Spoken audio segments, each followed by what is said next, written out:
Hey everybody, welcome to Hard Drive. I'm very excited to be joined in the studio right now by Dean Richardson and Frank Carter of the Rattlesnakes. Guys, thank you so much for coming to see us today. Thanks for having us. Hey, what's up? Let's kind of get a little background on you guys, because unfortunately I don't think we're that familiar with you over here in the United States. Tell us a little bit about how you formed as a band. Well, I think it kind of began with the dissolution of my old band, or both our old bands, really. Dean and I have been we'd known each other for a long time, and we've been wanting to write music together, but we just kind of missed it a few times. And there came this point where like my old band, Pure Love, just wasn't really like, I was actually living in New York at the time. I'd lived here for 5 years, so I moved home, and that kind of was the end of that band. And I was trying to focus on anything that was not music. I was just like trying to find some stability in my life. And I found that, but it just made me utterly miserable, you know, because I'm an artist. I need to be performing. And so I hit Dean up at the end of 2014. Yeah, I just had a baby.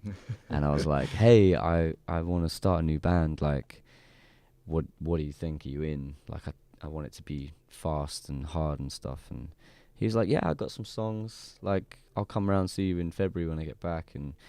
And he came, and that day we wrote like 2 songs, I think, 2 or 3 songs. Fangs like, in Paradise or something. Yeah, like Fangs that. and a Or song. Primary Explosive. Yeah, and they were like songs on our first record, Blossom.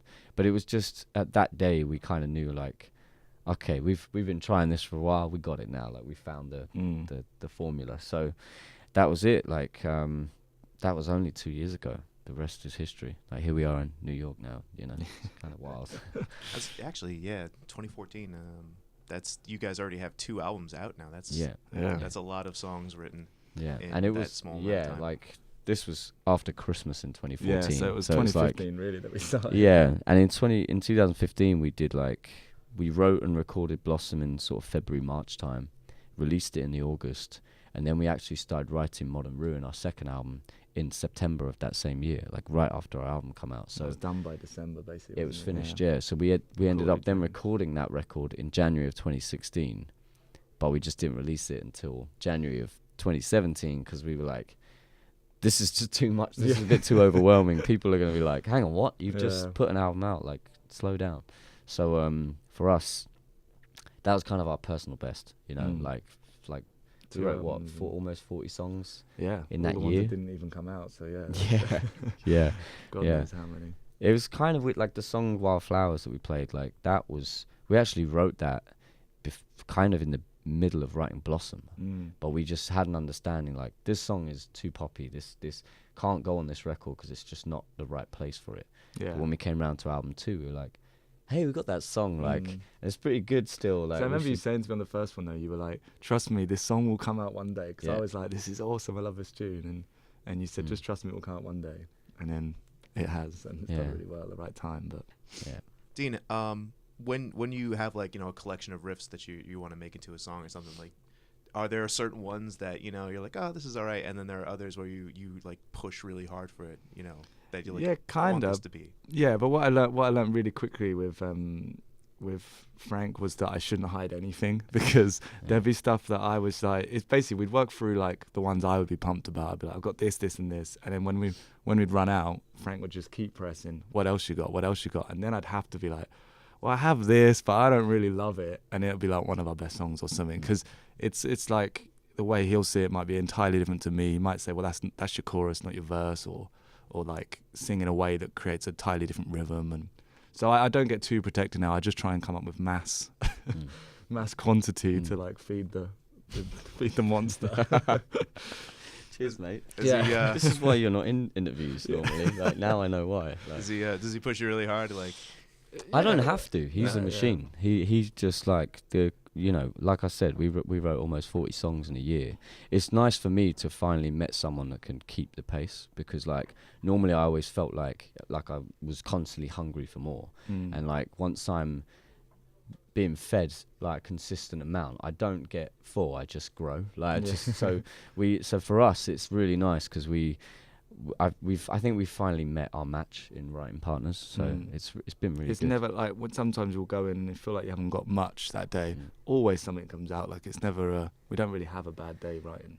No, I don't think we've ever had a day where we haven't like sat down to write a song and not left with a song, at least one. And there's sometimes there's like 5 or 6. So it's just For a lot of bands that do a lot of touring, they're constantly writing, even when they're on the road.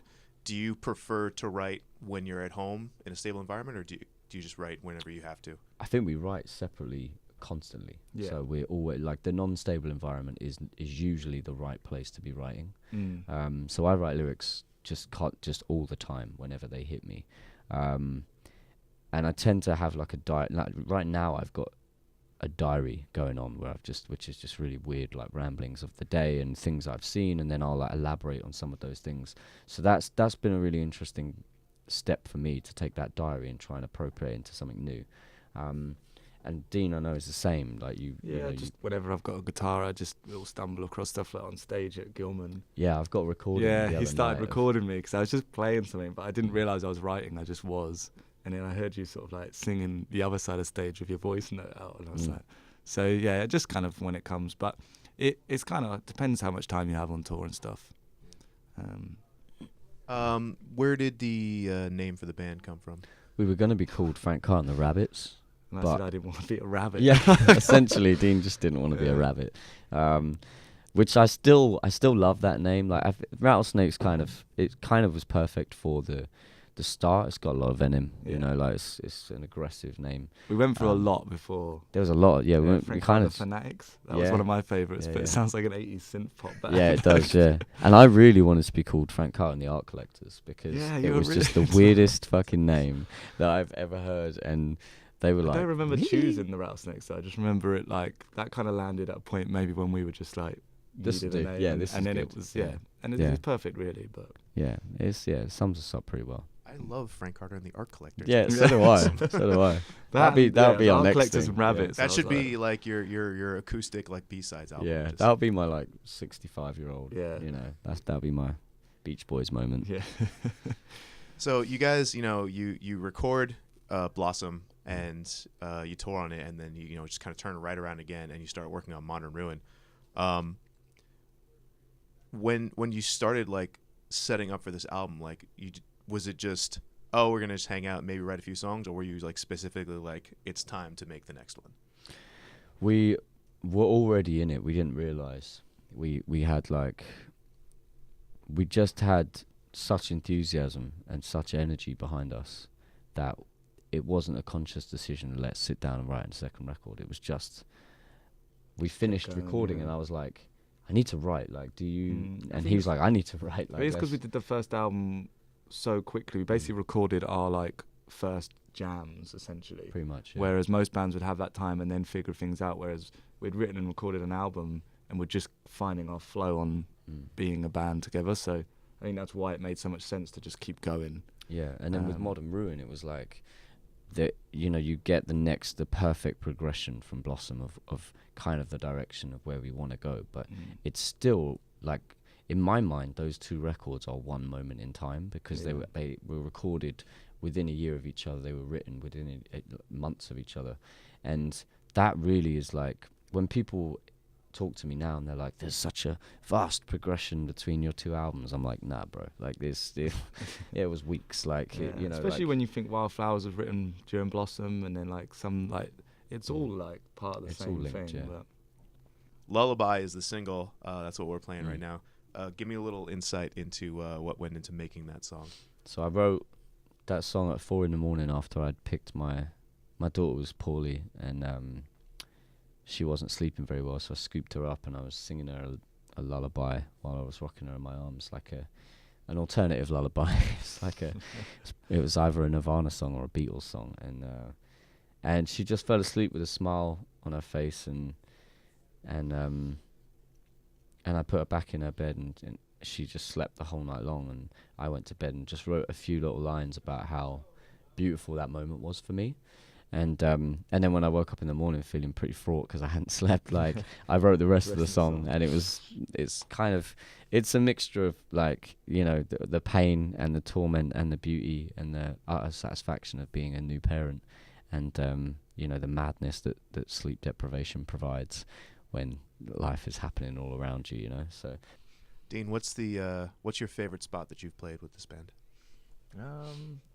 I think for me it has to. We played main stage Reading Festival in the UK, and it's the festival just like most of us, but I went to like 6-7 years in a row, and I was also like at that festival where I had the moment where I was like, yeah, I'm good at being a band. I was like 15 or whatever, but I also had never really dreamt of playing the main stage, let alone even the festival, because it just didn't seem something that was sort of tangible. So kind of didn't even realise we were doing it until about a week before, and it sort of dawned on me, and I was just like, what?